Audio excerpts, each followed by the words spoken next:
When you're in this neighborhood, you're guaranteed to hear at least one shot. This time, the shot was just a few doors away. 37-year-old Charmaine Wilson was killed this week. Gunned her down right in front of her children. One of 6 people shot to death over a matter of hours, Monday night into Tuesday in Baltimore. These two are so afraid of retaliation, they won't show their face.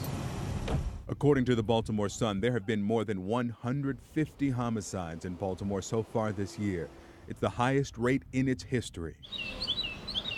These communities and the local leaders they've elected are desperate for a solution.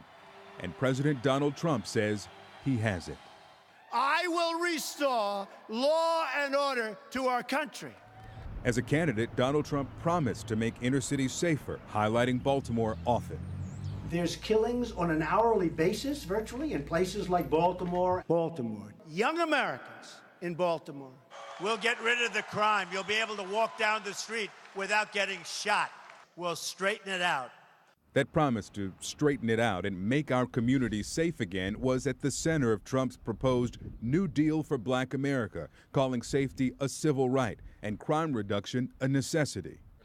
Kimberly Legree is a minister and community activist in Baltimore, and she agrees with the president's goals, but as the body count grows in her community, Legree wonders what he's going to do to achieve it and when. I think that it sounds great on paper, but when and how will we really receive the benefits from some of these things? One approach that Legree says benefits Baltimore now, community collaboration. About 50 plus officers that are specifically designated to be in the community. They don't, answer, crime calls or things like that. They build relationship. Right here, they build relationship. Those relationships are often crucial in resolving disputes before they turn violent, and Legree fears they're in jeopardy. Because despite President Trump's proposal to invest more in law enforcement overall, the Justice Department's 2018 budget request slashes its community-oriented policing workforce by around 45%. And a Baltimore City official tells CNN the federal grants the city relied upon to fund its community policing squad have ended. That 50-plus platoon of officers that are dedicated to community was cut down to 9. So what was supposed to happen with safer communities, I'm not sure. But community policing, it's something that our urban communities need, especially considering some of the things that's happened with the police relations post-Freddie Gray here in Baltimore. Something like that was essential. Guns are not the only dangers on these streets. The heroin epidemic has ruined lives and blighted neighborhoods here. We know that drugs and crime go hand in hand. They just do. The facts prove that's so. And Attorney General Jeff Sessions believes that going after the drug dealers will reduce shooting deaths.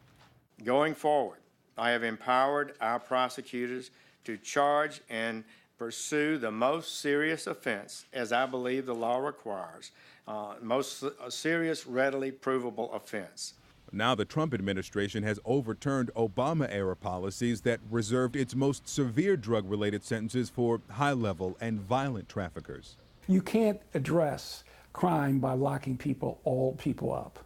Jake Oliver is CEO of the African American newspaper, published in Baltimore for 125 years. I think they are taking a sledgehammer to a problem that needs to be a lot more sensitive in it being addressed. You just can't eliminate something by stomping it out. And the program that his Attorney General has produced is an insult. Catherine Pugh is Baltimore's mayor. The focus by the Justice Department on reducing crime is a major one for all urban cities across this nation that are experiencing spikes in crime as we are. She's balancing the demands of the crisis with the restraints of the budget and appreciates any investment. So to the extent that we're looking at investing in police departments by providing them with the technology and so forth that they need to help us to continue to deal with this particular problem is major for most urban cities. But Mayor Pugh says an investment in law enforcement alone will not make Baltimore safer. We hope that what the administration understands is that if we're going to improve crime in neighborhoods and communities, that means investment in neighborhoods and communities. That means fixing neighborhoods that have been broken.